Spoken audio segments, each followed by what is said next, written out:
பூச நட்சத்திரத்தினுடைய ஆலயம் அபிவிருத்தி நாயகர் அக்ஷயபுரீஸ்வருடைய திரு ஆலயத்தினுடைய நமது வாத்தியார் சொல்லியபடி இப்பொழுது மிகவும் ஜொலிப்பாக அருமையாக மின்னுகின்றது. உலகமே வருகிறது. தெற்கு பார்க்கின்ற குதூகல குடும்ப வாழ்க்கை சனீஸ்வரர் எப்பேற்பட்ட குடும்பம் பிரிவு, தற்காலிகம், நிரந்தர பிரிவு, மன வேற்றுமை, சனீஸ்வரனால் ஏற்பட்ட தொந்தரவுகள், குற்றங்கள், தவறுகள், பாவங்கள் எதுவும் இருந்தாலும் இங்கே உடனடியாக நல் தீர்வு கிடைக்கின்ற, நியாயம் வழங்குகின்ற வழக்கறிஞர்கள், நீதிபதிகள் அத்தனை பேரும் சத்திய வாக்கு தவறாமல் செய்ய வேண்டிய ஒரே தலம் பூமியிலே, பூலோகத்திலே சனி பூச தீர்த்தம் என்கின்ற தீர்த்தத்திலே நீராடி இந்த கால பைரவெல்லாம் பரிவார தேவதைகளை எல்லாம் வணங்கி இங்கே முழுமையாக முழு பிரார்த்தனையுடன் நிறைய அகல் விளக்குகளை ஏற்றி வைத்து கருவேப்பிலை பொடி சாதம், எள் சாதம், புளியோதரை, சித்திராண்ணங்கள் மற்றும் பலவித தானங்களை செய்து கருப்பு கரும்புகளை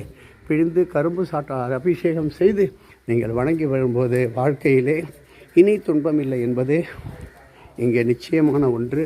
துன்பத்தை துடைக்கின்ற அற்புதமான தெற்கு நோக்கிய சனி பகவான். சனி பகவானுக்கு நேர நாம் பார்க்கின்றது வன்னி மரம். வன்னி மரம் எப்பேற்பட்டது என்று எல்லோருக்கும் தெரியும். எப்பேற்பட்ட சனிக்கிரக தோஷமாக இருந்தாலும் நீங்கி நமக்கு நன்மையை தருகின்ற அற்புதமான மங்களத்தை தருகின்ற மங்கள சனீஸ்வரர். இங்கே பிரகத் சனீஸ்வரர் ஆதி மூலமாக காக்கை தன் வாகனமாக இங்கே காக்கையை நாம் பார்க்கின்றோம்.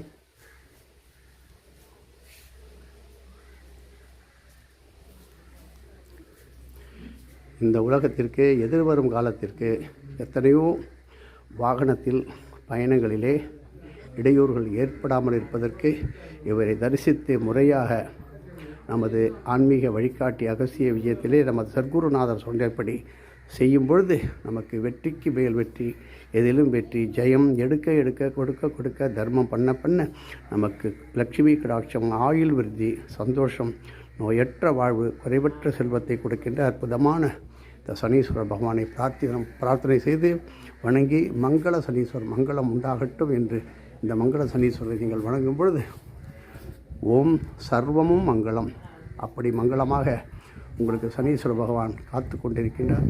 இப்படி நீங்கள் ஒவ்வொருவருக்கும் சொல்லும் பொழுது நீங்கள் வாழ்க்கையிலே இதுவரை அடைந்த கஷ்டங்களுக்கு, துன்பங்களுக்கு நிரந்தரமான தீர்வு கொடுக்கும் அற்புதமான ஒரே ஸ்தலம் விளாங்குளம். இது மல்லிப்பட்டினம், சேதுபாவா சமுத்திரம், இது மனோரா, அதாவது மீமிசல் செல்லுகின்ற வழியிலே விளாங்குளம் என்கின்ற அதிராம்பட்டினம், ராஜாமடம் இவையெல்லாம் தாண்டி செல்கின்ற இடம் விளாங்குளம். இதை பற்றியான மேப்பை நீங்கள் எடுத்துக்கொண்டு உடனடியாக நாம் இங்கே வந்து தரிசனம் செய்வோம். இப்போ 5ஆம் பிறை, இன்று பஞ்சமி முடிஞ்சு சஷ்டி வருகின்ற திங்களும் சஷ்டியும் கூடுகின்ற நேரத்திலே வெள்ளை மீன்களுக்கு உணவிடுவது கஷ்டங்களை நிற்கின்றது. திங்களும் சந்திர பகவானும் சேர்கின்ற இன்றைக்கி சந்திரோதயம் பார்க்கின்றோம். பஞ்சமி முடிந்து சஷ்டி திதி வருகின்றது. இன்று தை மாத உத்தராயண புண்ணிய காலத்திலே ஸ்ரீ ருத்ரகண்ட சித்தர், ஆணிமாண்டவ மகிழ்ச்சி, வாணிபலா சித்தர், இப்படி பல கோடி சித்தர்கள் வந்து சனீஸ்வர லோகத்திலிருந்து வழிபடுகின்ற இடம் இந்த விளாங்குளம். ஓம்.